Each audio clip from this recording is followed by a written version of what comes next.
Bonjour à toutes et à tous, très heureux de vous retrouver en direct ou en replay ou bien dans la salle pour ces conférences du Salon Your Future, 4e édition cette année, à Pierre-Mauroy, avec nos amis lillois. Est-ce que ça va dans la salle ? Oui, voilà, wow, c'est terrible, on dirait un EHPAD, mais vous inquiétez pas, on va les réchauffer un petit peu parce que on va parler d'un autre réchauffement qui fait moins plaisir. La transition est toute trouvée, je vais vous réchauffer et la planète aussi se chauffe. Parfois trop, on parle de dérèglement climatique avec des conséquences, on le sait, qui sont dramatiques et qu'on observe. Alors oui, il fait de plus en plus chaud en été et oui, parfois il neige l'hiver, mais de manière un petit peu déréglée. Conséquences directes, et bien évidemment, un certain nombre d'activités sont impactées, parfois des activités touristiques, mais aussi des activités de production. Beaucoup de choses vont changer.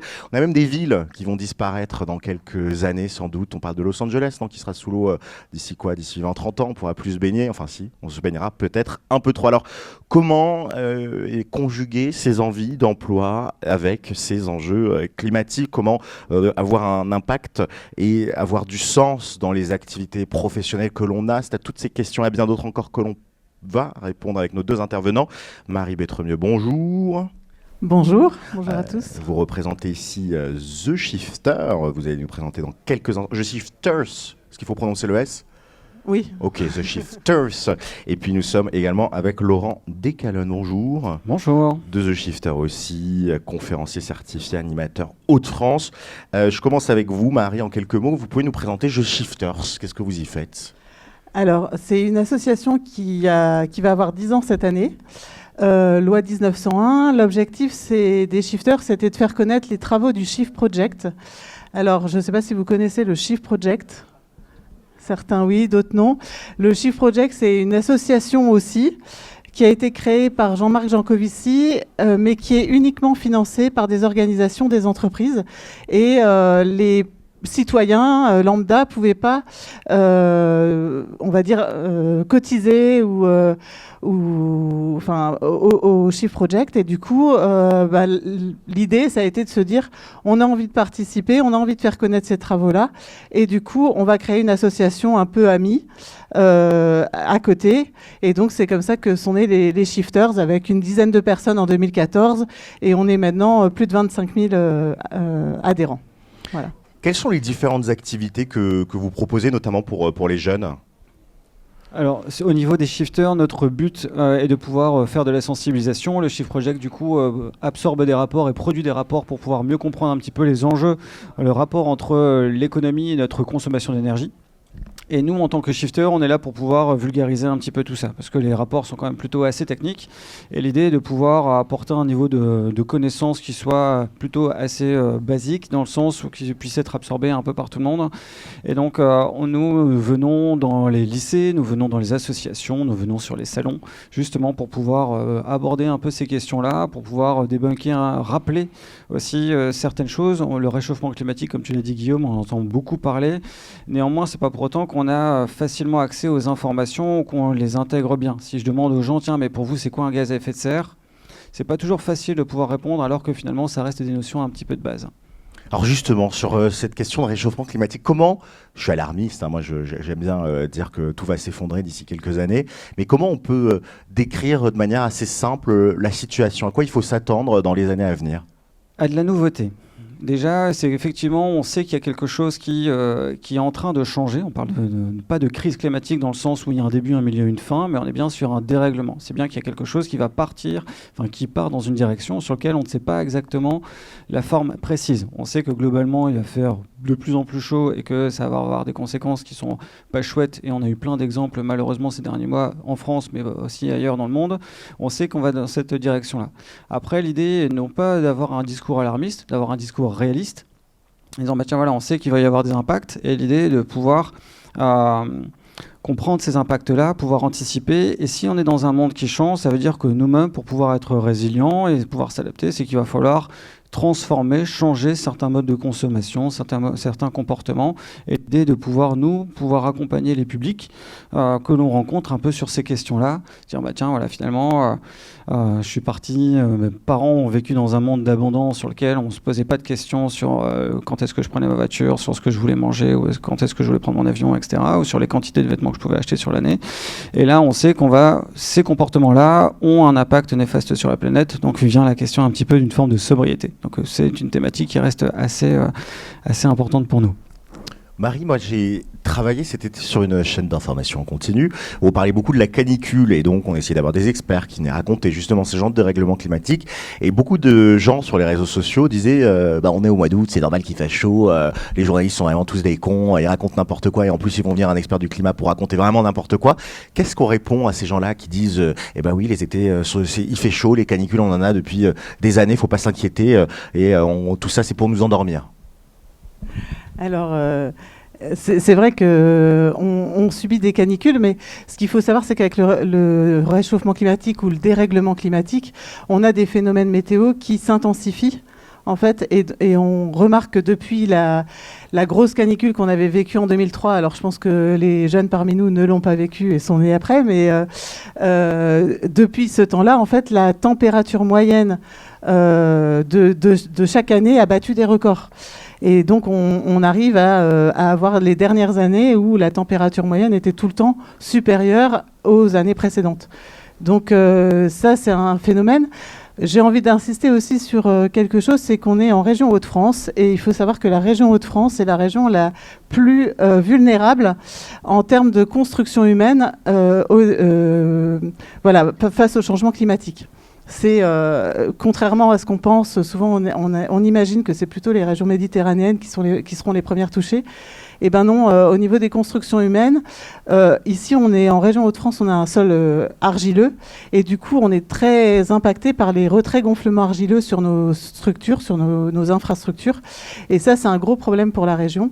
Et voilà, alors on parle de canicules, mais il n'y a pas que les canicules, il y a les inondations aussi qu'on a vécues dans le Pas-de-Calais là récemment. Et ça c'est lié directement aussi à ce dérèglement climatique. Quel est le lien entre le climat et l'inondation ?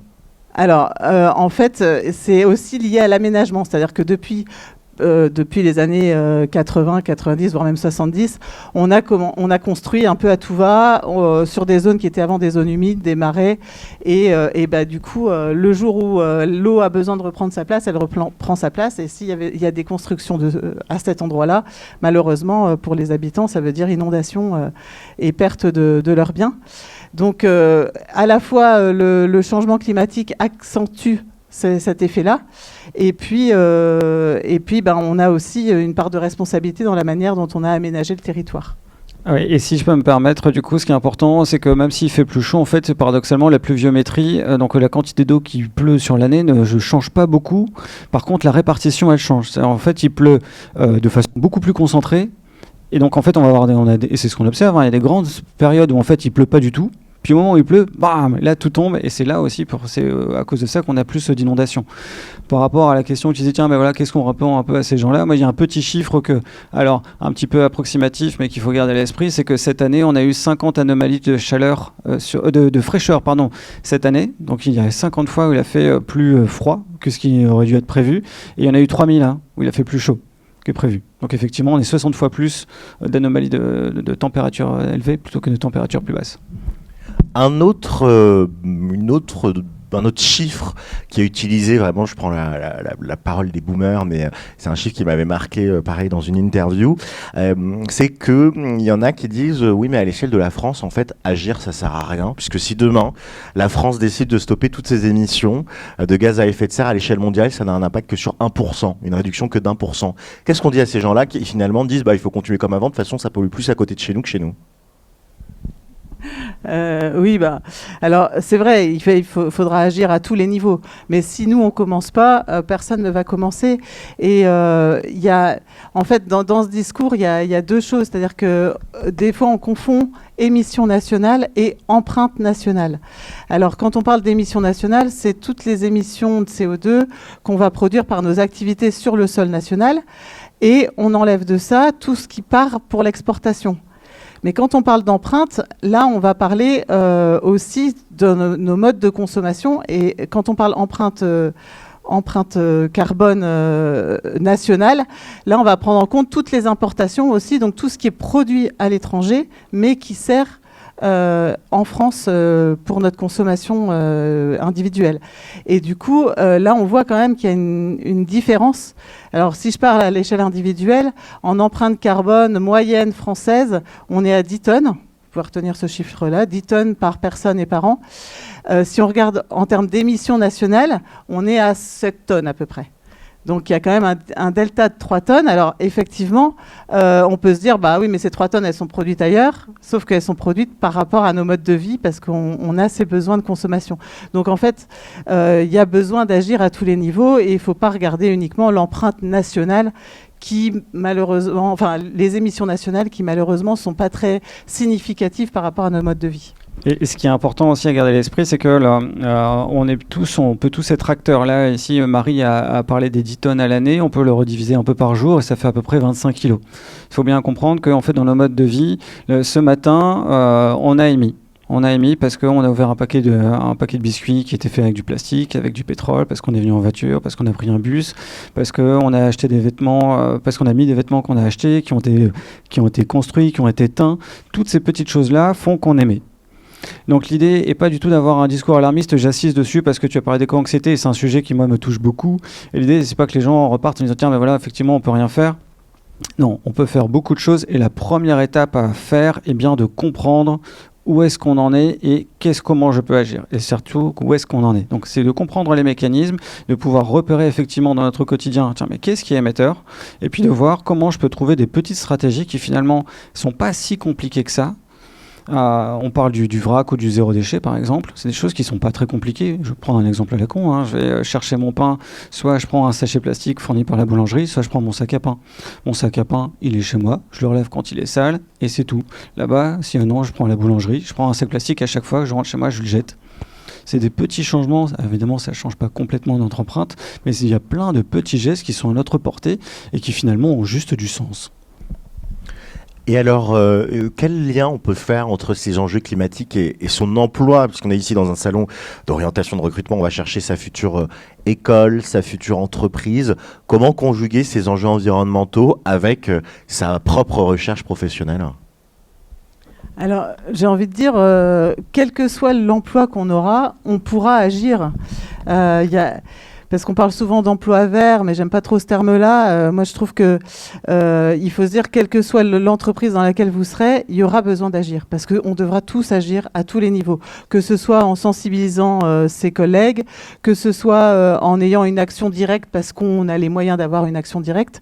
Mais toute entreprise va devoir se transformer si elle veut continuer d'exister à l'avenir avec ce changement climatique.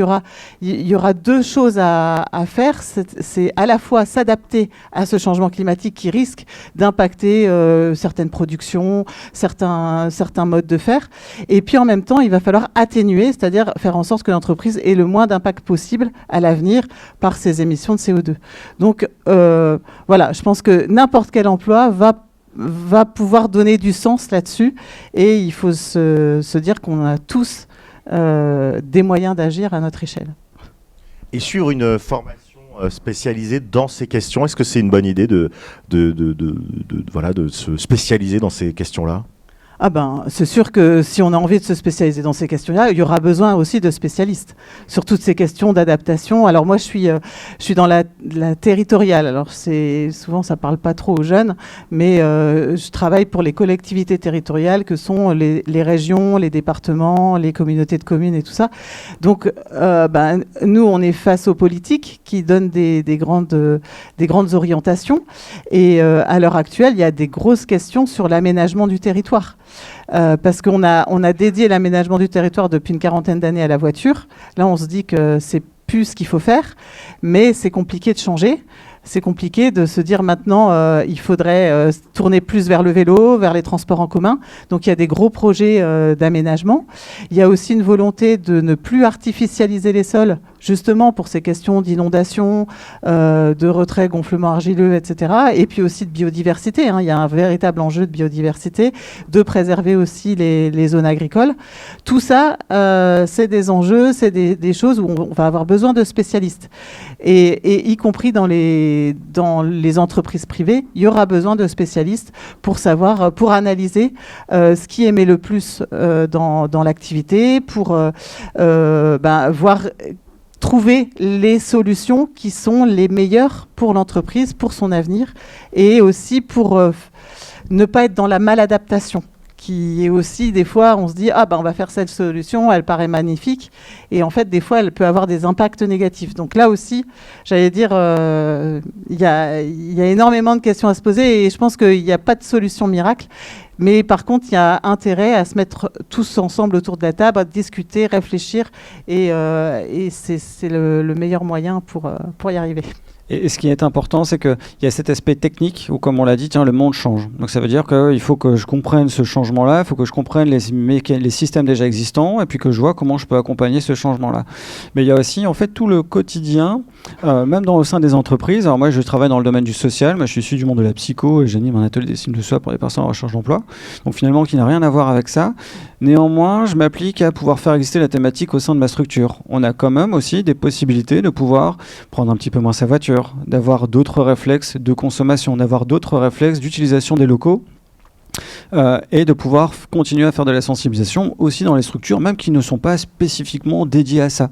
J'ai un exemple tout ce matin avec des collègues qui étaient en réunion à Seclin, du coup avec les agriculteurs qui bloquaient la route, ils disaient tiens mais voilà on va annuler la réunion, et je dis tiens mais vous pouvez peut-être prendre le train. Tiens, entre Ronchin et puis Seclin, il y a entre Lille et Seclin, il y a possibilité de prendre le train. Et ils étaient sur un paradigme, tiens, mais non, je prends ma voiture. Forcément, je prends ma voiture. Je ne peux pas prendre autre chose que ma voiture. Alors que finalement, il y a des solutions simples. Moi, en vélo, les agriculteurs ne me posent pas de problème. Mais donc l'idée est bien justement aussi de pouvoir continuer à venir impulser de nouvelles choses, comprendre, ouvrir un petit peu l'esprit pour que justement on puisse trouver une forme de bifurcation, de pouvoir dévier un petit peu un chemin pour vers quelque chose qui a plus de sens et qui en plus fait du bien pour le corps, ce qui n'est pas le cas pour ça la voiture. Petite question, c'est un débat qui est très prégnant, notamment chez les étudiants ingénieurs, que je connais bien, puisque j'enseigne à certains. Et quand on parle de stage, et c'est sans doute les questions qui vont venir, que ce soit des stages, des alternances, il y a des oppositions fortes. Il y a des gens qui disent, moi, jamais je travaillerai pour un grand groupe, c'est des vendus, c'est eux qui détruisent la planète, etc., etc. Quel est votre regard là-dessus sur des jeunes qui se questionnent sur leur vie professionnelle, qui se disent, tiens, je sais pas, j'ai un groupe comme Total, comme Vinci, comme Eiffage, qui proposent des stages, des alternances, mais en même temps j'ai l'impression que c'est pas conciliable avec mes ambitions de changer le monde, de transformer le monde. Y a ça d'un côté, mais de l'autre côté c'est aussi par ces grands groupes, c'est ce que disent, parce que je discute à l'inverse avec des représentants de gros groupes, Auclin et compagnie, qui disent oui mais nous si on n'a pas ces jeunes là on pourra rien changer, on a justement besoin de jeunes pour ces thématiques là. Qu'est-ce que vous conseillez à des jeunes qui se questionnent entre le désir de faire changer les choses et l'appel du monde du travail et des offres pour des groupes qui historiquement ont été des pollueurs pour certains? Alors pour ma part, moi je fais de la sensibilisation depuis du coup 3 ans à peu près. Je me rends compte qu'il y a vraiment beaucoup de types de publics qui réagissent à beaucoup de types d'arguments différents. Donc parfois sur du côté rationnel ou parfois du côté émotionnel. Donc en fait il faut pour moi des stratégies différentes. Donc j'encourage effectivement de pouvoir essayer toutes les stratégies parce qu'aujourd'hui on a encore un énorme champ devant nous de sensibilisation. Donc que ce soit autant par du boycott, autant que par de l'intérieur, pour moi il faut les deux. On a un exemple assez intéressant au sein des shifters, c'est que le Shift Project travaille avec beaucoup de grands groupes et une des choses qui interpelle beaucoup les grands groupes, c'est quand les enfants des dirigeants des grands groupes disent tiens mais j'ai ma fille, elle veut plus faire d'enfants. C'est une thématique sur laquelle je m'y attendais pas. Ça rend la thématique existante. Quand ils ont un petit peu plus de gens qui disent tiens mais vous faites quoi pour la planète? Moi je peux pas venir en vélo chez vous. Donc je ne vais pas venir travailler chez vous. Ce sont des thématiques qui existent maintenant, qui nous sont remontées et qui sont porteurs d'espoir. C'est chouette que ça se passe comme ça, que ça commence à bouger à plein de niveaux. Et il y a tout l'aspect humain qui est derrière, qui est autant de leviers et de moyens de communication et des moyens de sensibilisation. Donc effectivement, pour répondre à ta question, moi je serais d'avis à essayer un peu toutes les méthodes. Donc on peut faire changer les choses de l'intérieur ? En tout cas, on peut essayer, et c'était vraiment le but de l'association des shifters au départ, c'était de se dire nos grands groupes financent les travaux du Shift Project, mais nous, à notre échelle, on ne peut pas agir. Trouvons un moyen un peu parallèle et du coup faire connaître les travaux en interne au groupe, essayer de changer les choses de l'intérieur. Alors quand on est un jeune stagiaire en plus, c'est pas forcément évident, mais en tout cas on peut donner sa vision au maître de stage qu'on a. On peut voir si on est dans un groupe qui cherche à changer les choses ou pas, et puis après, chacun fait son expérience et son choix aussi, parce que finalement, faire un stage dans un grand groupe, ça peut être très formateur, et puis de se dire, bah, finalement, c'est pas là que j'ai envie de travailler, et je sens que c'est pas là que j'aurai le meilleur impact, et je préfère aller dans une PME ou autre. Mais en tout cas, je pense qu'on peut agir partout, et il faut agir partout, de toute façon. Oui, et bien souvent, nous on le voit un peu dans nos réseaux, c'est que bien souvent en fait les gens ne sont pas seuls, mais ils se pensent seuls. Ils disent, tiens, mais moi je suis intéressé, j'essaie de faire des choses, etc. Dans mon entreprise, il se passe rien. Mais finalement, en discutant avec certains collègues, ah bah tiens, toi aussi, j'ai un collègue, moi il ramène ses déchets chez lui pour mieux les trier. Ma direction ne le sait pas. Il y a plein de collègues qui ne le savent pas, et pourtant il le fait. Donc l'idée est justement de pouvoir, encore une fois, ouvrir la thématique. Alors je le dis avec mes mots, mais faire des petites vaguelettes autour de nous pour justement aller toucher les autres. Et là on se dit, tiens, mais toi aussi tu bouges. Ok, bon, on va se regrouper. On va commencer à s'informer, on va essayer d'utiliser des outils de sensibilisation qui sont existants et on voit un peu comment on peut pousser partout où il faudra. Comment on concilie l'égoïsme inhérent à la construction d'une carrière professionnelle avec l'altruisme que demande le fait de réfléchir à la planète? Je vais donner un exemple très concret. La semaine dernière, on était au Parc des Princes pour le même événement et on avait des conférences avec des entreprises. Et quand je demandais de manière informelle au début qu'est-ce qui intéressait le plus les jeunes qui étaient là, les petits Kwakubé, et franchement, à 70 voire 80%, c'est la thune. Ils voulaient gagner un max d'argent, puisque c'est ce qui est valorisé aujourd'hui dans notre société. Et c'était un peu en contradiction, puisque moi je lis des études qui sont passionnantes, qui disent que les jeunes veulent donner du sens, etc. J'aurais donné un cas très concret. J'aurais dit, si je vous propose 10 000 € par mois pour rester assis sur une chaise dans une salle, vous ne faites rien, mais vous avez à la fin du mois 10 000 €, est-ce que vous faites? Et franchement, ils étaient pour. Ils se disaient, c'est génial, 10 000 €. Bon, c'était peut-être aussi des petits cas perdus, mais au demeurant, ça révèle quelque chose. Voilà, il y a aussi une construction personnelle. La planète a beau aller mal et tous ces enjeux-là étant présents, on a envie, et on le voit, ces questions de pouvoir d'achat, de pouvoir acheter, de pouvoir consommer, puisque c'est le modèle de notre économie. Alors comment on concilie les deux? Est-ce que c'est peut-être qu'il faut réfléchir à un autre modèle, mais comment on réussit à mettre en place un autre modèle? Ou est-ce qu'on peut gagner un max de blé et sauver la planète? Oui, alors effectivement, là, c'est une question de société, c'est-à-dire que tout nous pousse à consommer parce qu'on imagine que l'économie tourne autour de la consommation et que du coup, il n'y a que ça qui va nous sauver. Et puis, en fait, on est dans un engrenage et dans un cercle vicieux. Donc, il y a besoin de changer l'image de l'emploi, l'image de ce que c'est qu'une carrière intéressante. Et effectivement, c'est pour ça que les actions individuelles ne sont pas suffisantes. Elles sont nécessaires, mais elles ne sont pas suffisantes. Il y a besoin aussi de faire changer la société. D'ailleurs, au sein des shifters, on a depuis 2-3 ans, je crois, je sais plus exactement, un concours de nouvelles chaque année qui permet de donner envie, à travers des récits, de transformation de la société. Parce que c'est aussi à travers des récits, à travers des nouvelles histoires qu'on peut donner envie aux jeunes d'avoir d'autres modes de vie. Et effectivement, moins vous serez soumis à l'argent par tout ce que vous comptez acheter, faire des prêts, etc. Et plus vous serez en fait libre de faire vos propres choix de carrière, etc. Mais c'est pas évident, c'est un discours qui passe pas encore très bien. Après, ce qui est important à garder à l'esprit, c'est que dans les phases de transition et de changement, c'est que c'est un mécanisme qui prend du temps. Alors, ce qui est compliqué, c'est que nous, on est dans une forme d'urgence et on est quand même sur une forme de mécanisme qui prend du temps. Néanmoins, à mon sens, je pense qu'on n'aura pas le choix de faire prendre ce temps-là. Et il existe des choses au sein des shifters, mais dans d'autres associations, il existe maintenant la fresque. Donc, il y a la fresque du climat, qui est un outil de sensibilisation. Il existe aussi la fresque des nouveaux récits, qui sont aussi des outils de sensibilisation pour justement créer de nouveaux imaginaires. Et ce qui est intéressant, c'est que bien souvent, il peut y avoir une forme de résistance à partir sur des nouveaux idéaux. Néanmoins, bien souvent, dans ceux qui commencent à cheminer là-dedans, ils retrouvent du sens. Moi, je vais prendre un cas personnel, c'est qu'au moment où j'ai commencé à faire du vélo, au début, c'était une contrainte. Maintenant, mais plus jamais, je reprendrai ma voiture. La voiture, je m'arrête tout le temps, je paye pour rouler, je paye pour m'arrêter, j'ai besoin de 4 mètres autour de moi, il y a des bouchons constamment. Quand je veux prendre mon vélo, je vais n'importe où, n'importe quand, je paye pas pour rouler, je paye pas pour m'arrêter, j'ai pas besoin de m'inscrire dans une salle de sport. Je redécouvre les endroits autour de chez moi. En voiture, je peux pas. Pour moi, la voiture, c'est la prison. Le vélo, c'est la liberté. Donc l'idée est bien justement de pouvoir aller découvrir d'autres choses qu'un modèle un peu mortifère, quoi. On a une question.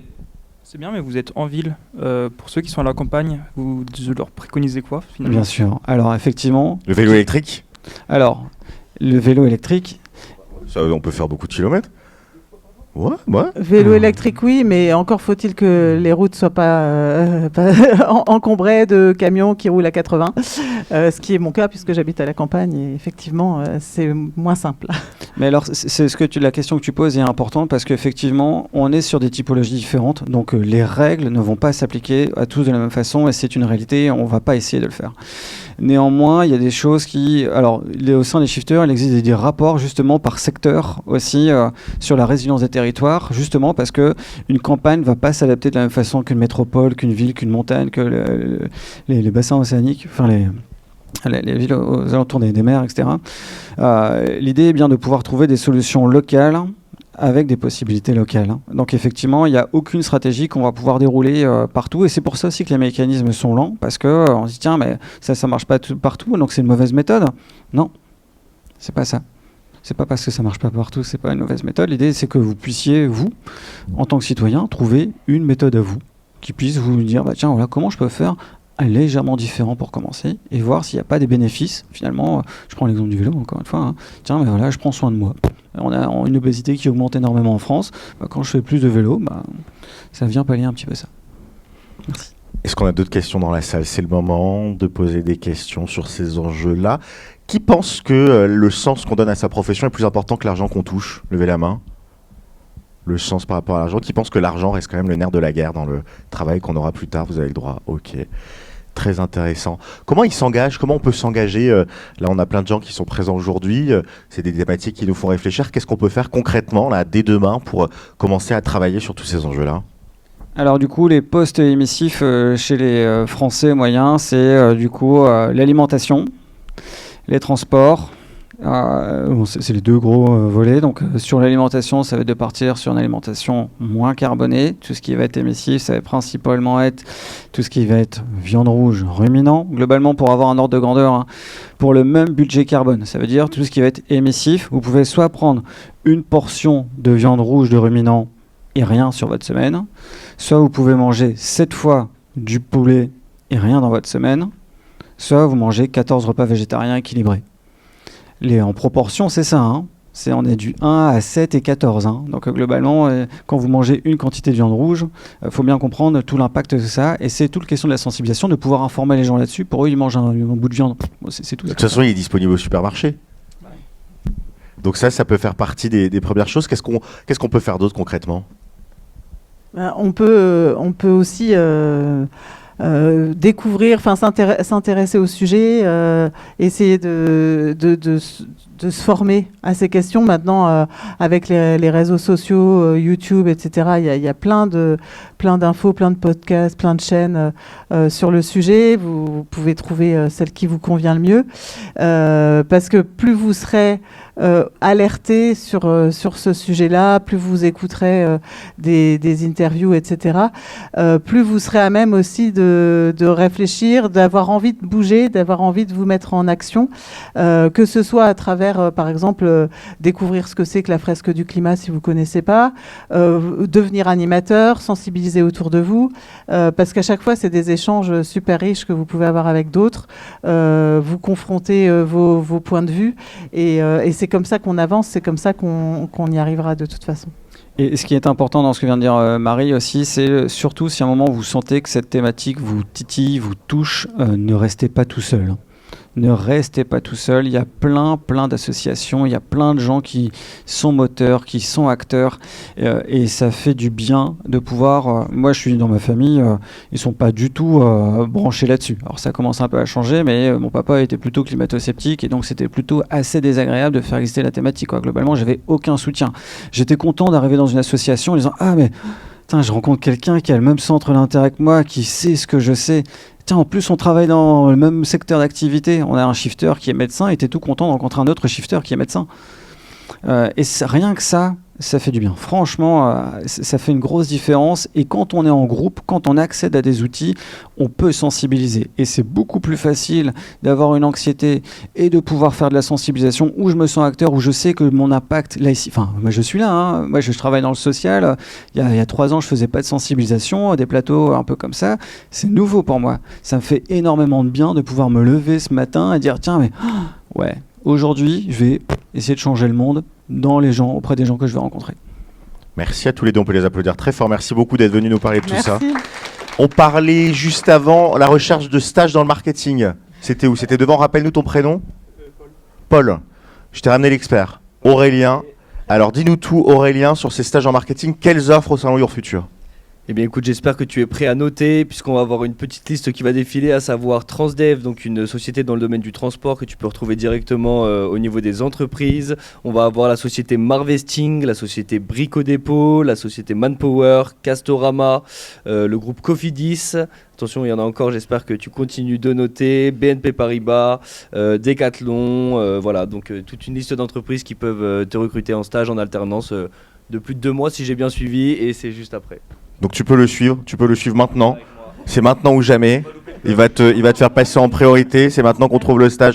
Merci à tous les deux d'être venus nous avoir parlé de ces enjeux prégnants. The Shifter, vous avez un stand Juste à dans côté, l'espace là-bas. zen. Et ben voilà, si vous avez envie de poursuivre les échanges qui sont passionnants, n'hésitez pas à aller voir. Merci à toutes celles et tous ceux qui nous ont regardés en direct. En Réagir replay. à votre échelle, on a des petites cartes avec tout ce qu'on peut faire pour avoir moins d'impact sur ses actions individuelles. Et ben voilà, n'hésitez pas à récupérer votre petite carte. Merci à toutes celles et tous ceux qui nous ont suivis en direct ou en replay. À très vite, à tout de suite pour une nouvelle conférence. Ciao, ciao.